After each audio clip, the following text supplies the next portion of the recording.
세자매 촬영 감독과의 대화. 촬영 감독님께서 촬영하실 때 어느 정도 이제 거리에 있을 것인가를 많이 고민한다고 해주셨는데요. 카메라가 인물로부터 얼마나 거리를 두고 있느냐, 혹은 어떤 사물로부터 얼마나 거리를 두고 있느냐는 이제 비평을 쓰는 사람들이 많이 고민하는 문제이기도 하거든요. 그래서 먼저 미연의 공간에서 있었던 것부터 좀 얘기를 해볼게요. 극 중에서 이제 미연이 딸에게 기도를 강요하죠. 가족들이 같이 식사하는 자리에서 이제 딸에게 기도를 시키는데 딸은 좀 잘 못하죠. 예, 잘 못해서 미연은 거기서 굉장히 이제 강압적인 분위기로 딸에게 기도를 이제 강요하게 됩니다. 다행스럽게도 이 장면에서 엄마로부터 이제 강요받는 그거에 대해서 고통스러워할 수도 있는데 그 카메라가 이제 클로즈업을 찍지는 않는단 말이에요. 샷의 사이즈에 대해서 여러 가지로 고민을 하게 되는데요. 우선은 컨티뉴이티, 스토리보드를 구성하는 데 있어서 가장 고민하게 되는 거는 이 씬이 누구의 시점으로부터 시작하게 되는가라는 문제인 것 같아요. 누가 이 씬을 주도해가는 인물인가에 대해서 먼저 고민을 하게 되는 것 같아요. 세자매라는 영화도 누구의 시점으로 이 영화가 진행이 되는 씬이 진행이 되어야 하느냐가 시작의 포인트인 것 같아요. 미연이 어딘가 식탁에 밥을 먹고 있는 공간, 미연의 공간, 미연의 집을 찍을 때는 미연이 이 샷의 중심에 있어야 되고, 그것으로 시작해서 미연의 바스트샷, 그 다음에 미연이가 바라보는 어떤 누군가. 그래서 미혹의 경우도 마찬가지고 희숙의 영화도 그런 식의 룰들을 좀 적용을 해서 스토리보드를 짰던 것 같아요. 이거는 세자매 경우가 아니더라도 그냥 영화를 접근할 때 이 씬이 누구의 시점이고 어떤 객관적인 시점이어야 하는지, 누가 누구한테 조금 더 가까이 가 있어야 되는지에 대해서 고민을 하게 되는 것 같아요. 그 씬을 찍을 때는 제가 그냥 큰 룰을 정했던 거는, 미연의 공간을 찍을 때는 마스터샷에서 미연이 그 샷의 중심에 놓여져 있었으면 좋겠다. 그래서 미연이라는 인물은 항상 자기 가족, 자기 생활, 자기 바운더리에 있는 것들을 자기 위주로 고민을 하는 사람인 것 같아요. 자기가 원하는 대로 이루어지기를 원하는 사람이고, 그래서 그 씬에서 미연이 중심에 있고 그 미연으로부터 시작을 해야겠다라는 생각을 했었고, 샷의 사이즈에 대해서 고민을 할 때는 계속해서 그냥 제가 갖고 있는 어떤 주관적인 성향이다라는 생각이 드는데, 클로즈 샷은 정말 필요할 때만 쓰자라고 계속해서 생각을 해요. 왜냐면은 되게 가까이에서 인물을 보여주는 게 이 감정을 강요하거나 감정을 너무 적나라하게 들여다보고 있다라는 것이 저를 좀 고통스럽게 만드는 부분이 분명히 있는 것 같아요.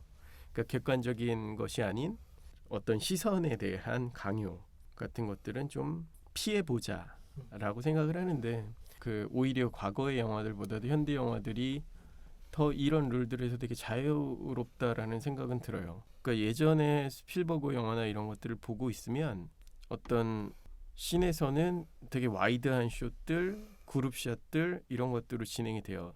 태양의 제국이라는 영화를 보면 그 어린 크리스찬 베일이 그 일본군 진영에서 어떤 오후를 보내다가 그 일본군 진영에서 벗어나서 언덕을 걸어서 올라가서 그 언덕에서 지는 해를 바라보는 씬이 있어요.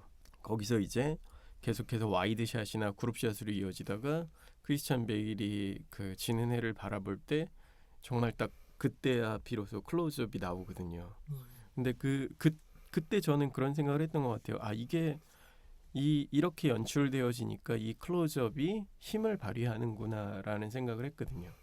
이게 샷을 어느 정도는 적절하게 배열을 해야지 이 샷이 등장했을 때에 비로소 효과적으로 쓰일 수 있다라고 저는 계속 생각을 하고 있는 것 같아요. 사실은 그 아이의 클로즈 샷이라기보다는 미연이 바라보는 아이들 샷이 있기는 해요. 편집에서 쓰여지지 않았고, 편집에서 쓰여진 거는 미연이가 일어나서 다가오면 카메라가 팔로우를 해서 아이를 데리고 들어가는 거를 뒤따라가게 되죠. 뭐 그렇다고 아이가 뭐 우는 거를 클로즈업해서 찍지는 않았어요. 사실 그게 과연 필요할까라는 생각도 들었어요. 물론 미연이 기도를 강요하고 있고 그것 때문에 아이가 고통받고 있다라는 것은 충분히 마스터샷이나 펼쳐진 샷에서도 그 분위기만으로도 충분히 폭력적으로 보였거든요. 그 시점 얘기를 하셔가지고 좀 영화 보면서 들었던 생각이 미연이 중추가 돼서 이 극을 이끌고 있다는 인상을 굉장히 많이 받았던 것 같아요. 직접적으로 어떤 시점, 그러니까 이 사람이 무엇을 보고 있다라는 그 표면적으로 드러나진 않아도 이 사람이 중심이 돼서 지금 뭐가 일어나고 있다. 그러니까 그런 인식적인 지점에서의 시점이랄까요? 그런 것들이 계속해서 환기됐던 느낌을 좀 많이 받았던 것 같아요. 물리적으로 이 사람이 무엇을 보고 있다. 이런 것들에서의 시점도 있지만 그 내러티브나 어떤 장면의 분위기나 이런 것들로 인해서 우리가 보고 있을 때 실제로 시점샷이라고 특정 지어지지 않는 장면이 나와도 아, 이 사람의 시점으로 이 장면이 전개되는구나 이런 장면을 인식을 좀 주는 것도 있잖아요. 그런 점에서 영화는 물론 보고 듣는 걸로 출발하지만 마냥 또 보고 듣는 건 아니구나 그런 생각도 조금씩 하게 되는 것 같아요. 저는 조금 궁금했던 것이 어떤 폭력은 좀 보이게 찍으신 것과 또 어떤 폭력은 안 보이게 찍으신 것들이 좀 나뉜다는 생각이 들었거든요. 예를 들면 그 김의성 배우가 연기한 희숙의 남편이 희숙의 꽃집으로 찾아와서 굉장히 껄렁대면서 막 되게 모욕적인 언사를 하잖아요. 그럴 때 이제 뱃살을 잡아서 네, 희숙의 네. 배를 잡으면서 막 이렇게 면박을 주듯이 그렇게 얘기를 하는데 그 배를 이렇게 아래로 내려가서 굳이 담으신다든지 그런 장면이 이 사람이 어떤 사람인지를 단번에 보여주기도 하고 또 되게 어떻게 보면 불편할 수가 있을 것 같다는 생각이 들었거든요. 근데 이제 다른 장면들 중에서는 아까 말씀드렸던 뭐 보미가 희숙에게 물을 갑자기 던진다든지 미연이 이제 남편에게 머리를 맞는다든지 하는 그런 장면들은 이렇게 보고 있다가 갑작스럽게 들이닥쳐 버리듯이 찍힌 것 같다는 생각이 들었어요. 보미가 물을 가지러 가는 장면이 담기지 않고 남편이 손을 드는 장면이 담기지 않는 상태에서 우리가 갑작스럽게 맞닥뜨리는 그런 폭력들이 되게 돌발적으로 나타난다는 생각이 들어서 그러니까 그런 것들을 선택하실 때 어떤 효과를 기대하셨는지가 좀 궁금해지더라고요. 제가 선택을 한 건 아닌 거. 네. 제가 선택을 한 건 아닌 부분도 있고요. 그리고 현장에서 여러 가지 논의를 했던 것 같아요. 예를 들어서 감독님은 제가 이제 리허설을 하면서 카메라 워킹이나 이런 거를 아주 열어놨어요. 사실은 그 부분에서도 좀 열어놓고 있었고 왜냐하면은 이들의 동선이나 이런 것들이 우리가 스토리보드를 그릴 때와 여실하게 달라지는 지점들도 있거든요. 그래서 열어놓고 제가 핸드헬드 촬영을 선택을 한 것도 이거를 열어놓기 위해서인 것도 있어요. 핸드헬드를 쓰지 않으면 카메라가 어떠한 워킹, 인물의 동선에 따라서 움직이거나 해야만 자연스럽게 담겨질 수 있는 부분도 있을 것이다. 그래서 조금 더 그 순간적으로 일어나는 화학작용을 직관적으로 담을 수 있는 핸들들을 사용해 보고 싶다라고 생각을 한 것도 있어요. 그래서 감독님이 그거 리허설하고 찍으면서 그런 얘기를 했어요. 이게 굳이 꽃병을 짚는 거를 보여주게 되면 우리는 물을 맞을 것이다라는 거를 알게 될 것이다. 라고 저한테 얘기를 하시더라고요. 그건 맞아요. 근데 하지만 갑작스럽게 물이 프레임 안으로 들어오게 되면 그 전에 보미가 꽃병을 집었고 물을 맞았다라는 거를 우리가 그냥 알게 되는 거죠. 그런 것 같아요. 액션 영화를 볼 때 어떤 주먹을 뻗고 맞는 대상이 나오고 쓰러지는 대상이 나오고 폭력을 가하고 쓰러지게 되고 뭐 이런 식의 샷과 리버스 샷으로 호흡을 만드는 것이 아니라 그냥 하나의 샷에서 그 호흡이 깨지듯이 생기는 게 저는 되게 좋았거든요. 그냥 이걸로도 충분하지라는 생각이 그 당시 때 들었던 것 같아요. 그리고 더불어서 이게 셋업을 많이 찍고 뭔가 어떤 액션과 리액션으로 편집해서 호흡을 만드는 것이 아니라 셋업을 덜 찍고 조금 더 집중해서 가되 그 반응만으로도 충분히 효과적인 것들을 얻어내자라는 게 큰 룰이 있었어요. 좀 적게 찍고 싶다. 적게 찍되 그 적게 찍는 거 안에서 뭔가 이 장면이 더 효과적으로 보여진다면 적게 찍는 것이 우리한테 더 좋은 방식이다라고 생각을 했어요. 그리고 그 선택이 조금 더 시적인 형태로 다가가는 방법론인 것 같아요. 그게. 그리고 그것이 더 영화적이다라고 생각을 하고 영화적이다라는 것이 우리가 뭔가 세세하게 설명적으로 이거를 다 보여주지 않아도 그거를 안다라는 것 같아요. 그게 더 영화적인 순간인 것 같아요. 그래서 세자매 찍으면서는 그런 식의 접근을 하려고 굉장히 노력을 했던 것 같아요. 이게 어떻게 하면 조금 더 적은 쇼트로 이거를 표현할 수 있을까라는 방향성이 항상 존재했던 것 같아요. 씬 디자인 혹은 씬이 넘어가는 디자인을 할 때 제가 하고 싶었던 게 씬의 오프닝은 이 세 자매 중에 누군가의 뒷모습으로 시작을 하고 싶다라는 생각을 되게 많이 했어요. 스토리보드에도 굉장히 편집에서 잘려나간 뒷모습 시작들이 많거든요. 왜냐면은 저는 딱 영화 보고 있으면 그 다음에 무슨 일이 일어날지 좀 궁금해졌으면 좋겠어요. 앞모습에서 얘가 화가 나서 어딘가를 가는 거랑 뒷모습에서 그냥 어딘가를 급하게 가는 거랑 좀 맥락이 달라지는 것 같다라는 생각을 하거든요. 세자매라는 시나리오를 받고 크게 생각했던 게 이게 그냥 이들이 갖고 있는 뒷모습에 관한 얘기다라는 생각을 많이 했거든요. 그냥 누군가한테 굳이 내가 이런 모습을 보여주지 않아도 되는 것들을 우리가 굳이 들여다보고 있는 영화다라고 생각을 했거든요. 그 말씀 중에 이제 그 영화적이라는 표현을 쓰셨는데요. 영화적인 것이라고 했을 때 저는 이제 영화적이라는 표현보다 요즘에는 영화가 뭘 할 수 있는지 믿는지 못 믿는지가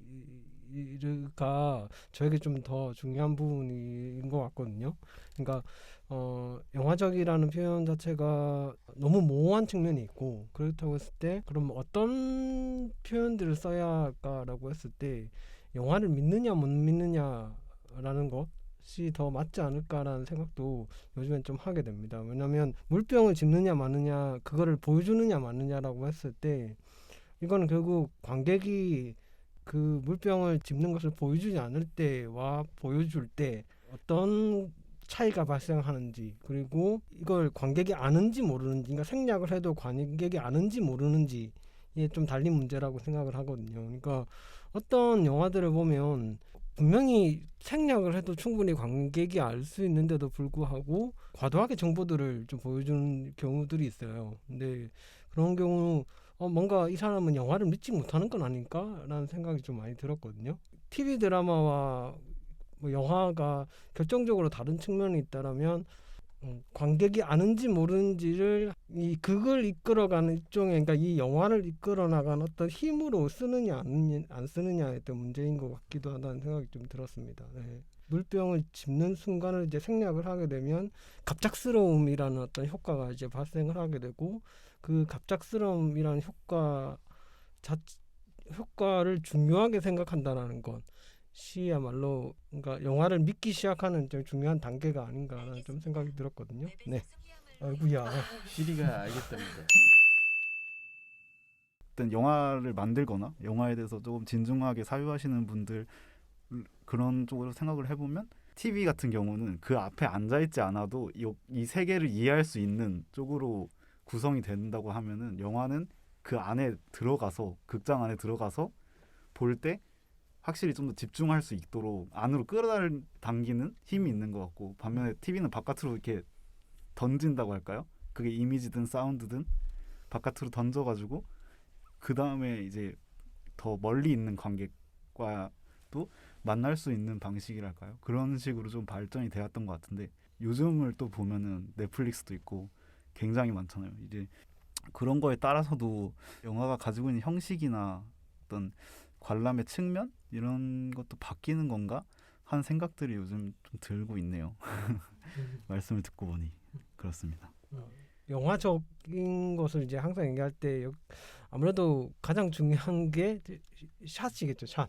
예, 샷을 어떻게 찍느냐 혹은 샷을 어떻게 연결하느냐가 굉장히 중요한 이제 문제라고 할 수 있는데 촬영 감독님에게는 이 샷을 만든다, 샷을 찍는다라는 것은 어떤 의미인가요? 이제 저희가 보내드린 질문지에는 또 샷의 힘이라는 것은 결국 어떤 정확한 지점을 찾는 것에 나온다라고 말씀해 주셨는데 그럼 이 정확한 지점이라는 것은 뭐라고 얘기를 해야 될까요? 샷을 찍는다는 건 1차적으로 밥벌이를 한다라는 납득할 수 있는 샷을 좀 찍고 싶다라는 거를 보내주신 질문지에 답을 달아놨던 것 같고요. 그 납득할 만한 샷이라는 게 뭘 거라고 생각을 하면 그런 것 같아요. 어떤 씬을 보고 있거나 시퀀스를 보고 있거나 영화 시나리오 전체적으로 보고 있죠. 그러면 이 영화를 보고 있으면 어떻게 느꼈으면 좋겠다라는 감정의 형태 혹은 그 감정의 형태를 정의할 수 있는 단어의 형태로 좀 축약시켜서 계속 생각을 하려고 해요. 요즘에는 그게 뭐 예를 들어서 기쁘다, 밝다, 어둡다, 답답하다 뭐 어떤 그런 한 단어를 가지고 좀 접근을 해보고 싶어 해요.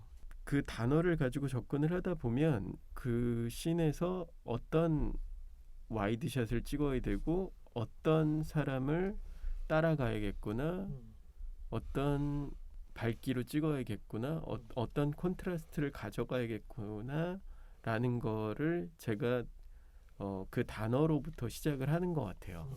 네. 그러다 보면 조금 더 함축적으로 뭔가 하나의 것이 생기는 것 같아요. 그걸 따라가다 보면 납득 가능한 샷이라는 게 저한테는 근거가 생기는 것 같아요. 물론 제가 원하는 형태로 안 되는 경우들도 많이 있지만 그러다 보면 제가 원하는 형태에 근접한 씬의 디자인이 되는 것 같아요. 그러니까 납득 가능한 슛이라는 건 사실 제 말로 하면은 약간 있음직한 세계라고 제가 요즘에 많이 말하고 다니는데 영화를 볼 때 말이 되냐 되게 추상적이고 개인적이고 인상적인 말이지만 확실히 그게 있다고 저는 생각을 하거든요. 영화를 볼 때 야 이건 말이 안 된다 뭐 만들 때도 그런 얘기들을 할 때가 있지만 뭔가 그런 있음직한 세계에 대한 강박까지는 아니더라도 그런 것들로부터 어쨌거나 영화가 출발한다는 생각이 좀 들어요. 그러니까 영화라는 걸 지탱하고 있는 어떤 관념 같은 거랄까요? 거기에 기저에는 그런 세계라고 하는 게 바탕이 되지 않나라는 생각이 좀 드는데 이제 감독님께서 말씀하신 것 중에 이제 단어로 생각을 하신다고 하셨는데 어떤 그 단어라는 것 자체도 어떤 현상이 있는데 거기에 이름을 붙이는 거잖아요. 그 이름을 붙인다는 건 저 현상을 하나의 세계로 받아들여서 축약해 놓은 어떤 덩어리라고 할 수 있겠죠.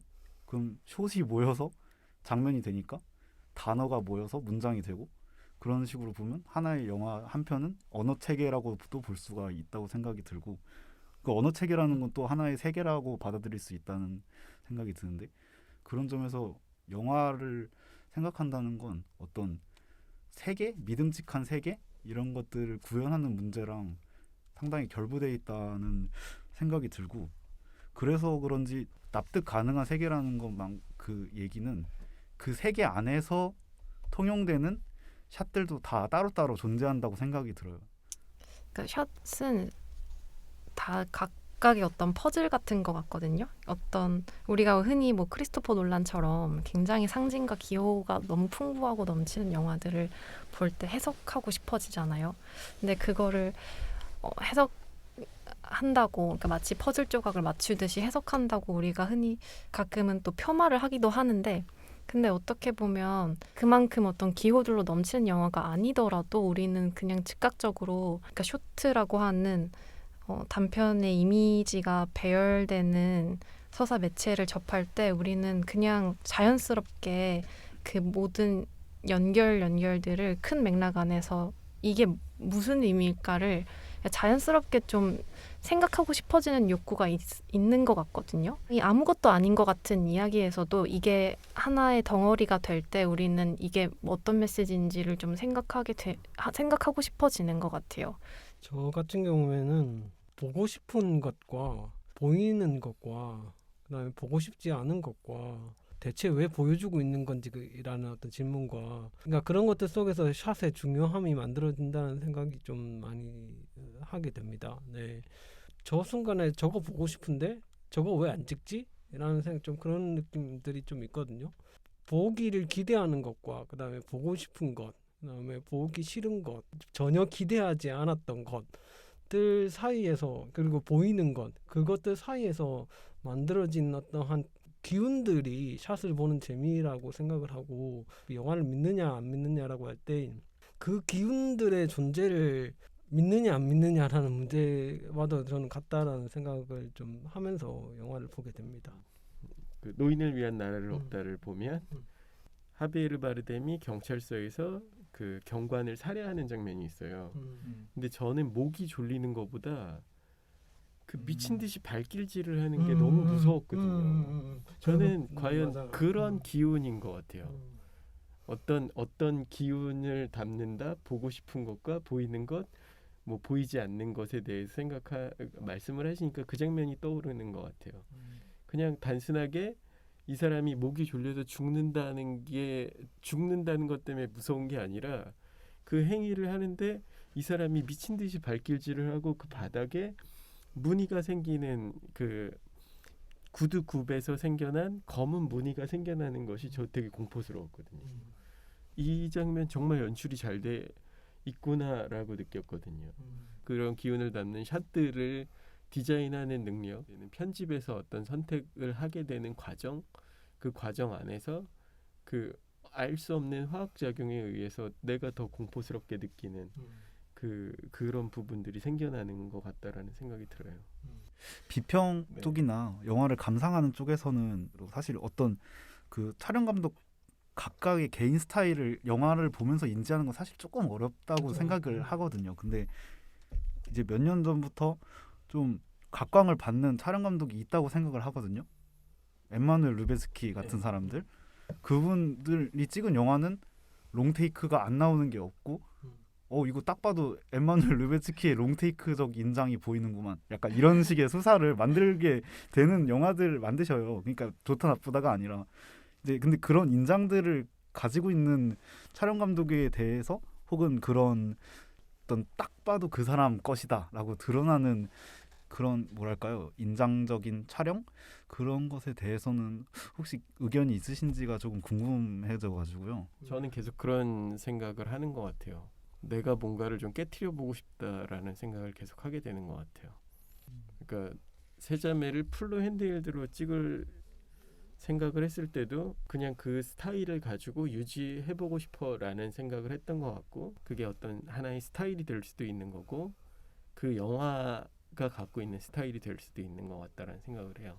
이 영화가 어떤 색깔이야, 어떤 움직임이야, 어떤 스타일이야, 뭐 이런 것들을 계속해서 만들어 보고 싶어 하는 것 같아요. 근데 그 안에서 제가 갖고 있는 어떤 취향이나 뭐 이런 것들이 드러날 수는 있는 것 같아요. 혹시나 뭐 제가 찍은 일련의 작품들을 보시면 아 이거는 이 사람 어떤 특징이구나 하고 아실 수도 있겠고 혹은 또 모를 수도 있겠죠.